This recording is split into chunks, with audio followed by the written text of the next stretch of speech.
100 people work in federal prison facilities in Terre Haute. The prison system is a city within a city. Officers and inmates are close together, which is cause for concern as coronavirus can easily be spread.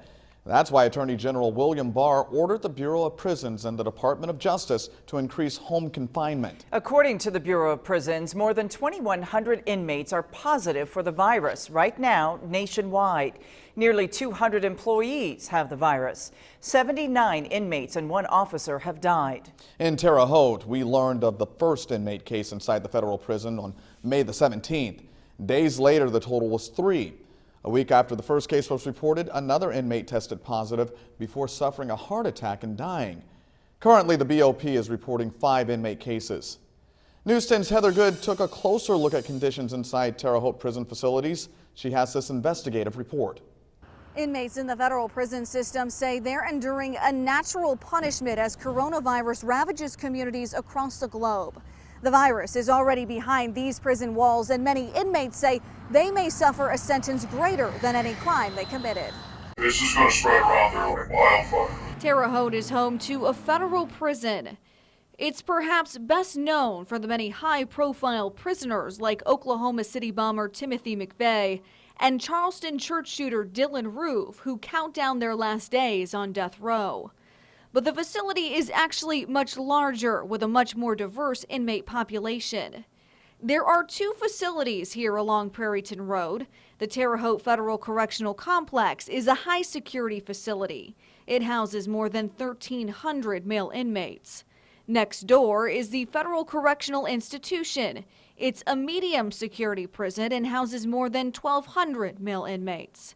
FCI Terre Haute also includes a minimum security satellite camp. It's not fancy or anything, it's prison, I get that. But when you have a highly contagious virus floating around, that's a disaster.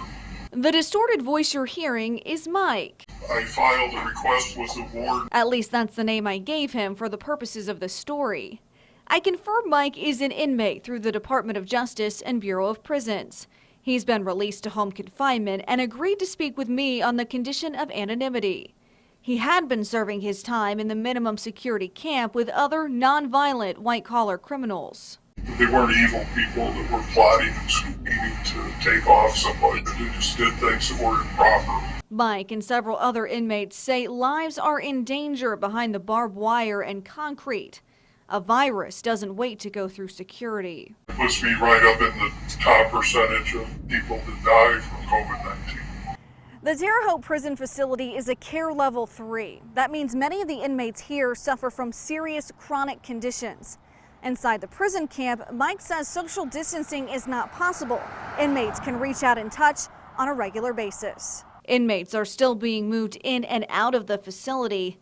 Union leaders representing the officers working here raised concerns about that fact back in March.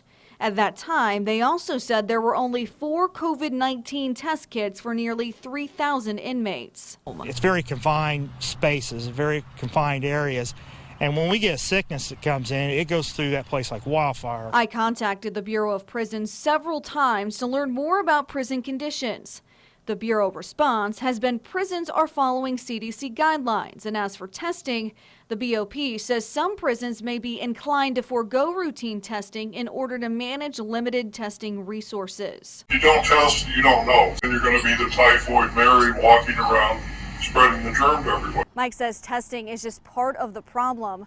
Now, part of following CDC guidelines is regular cleaning and disinfecting. And according to Mike, that means inmates get 2 bleach disinfecting wipes a week. It's just a joke, it's just a way to say, yeah, we provided the inmates with sanitation wipes. Other inmates are expressing the same concerns about the lack of testing and resources. In a letter, one inmate still inside describes a lack of access to hand sanitizer, staff not wearing masks or gloves, and people in close proximity during inmate counts. He also says inmates with COVID-19 symptoms cannot get tested, ending the letter saying, "I was sentenced to prison for committing a crime, but I was not given a death sentence." As for Mike, he's happy to be home, but is worried about the men just like him waiting, still in prison. Those people are going to have an extremely hard time surviving if the virus gets to them.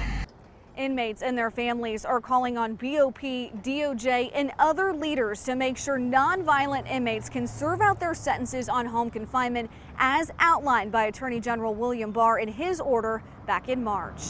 In Terre Haute with photojournalist Devin Ridgway, Heather Good, News 10. Very interesting story. News 10 is working to learn more about home confinement. We have formally requested numbers from the BOP and the DOJ. We'll share those with you when officials answer those requests.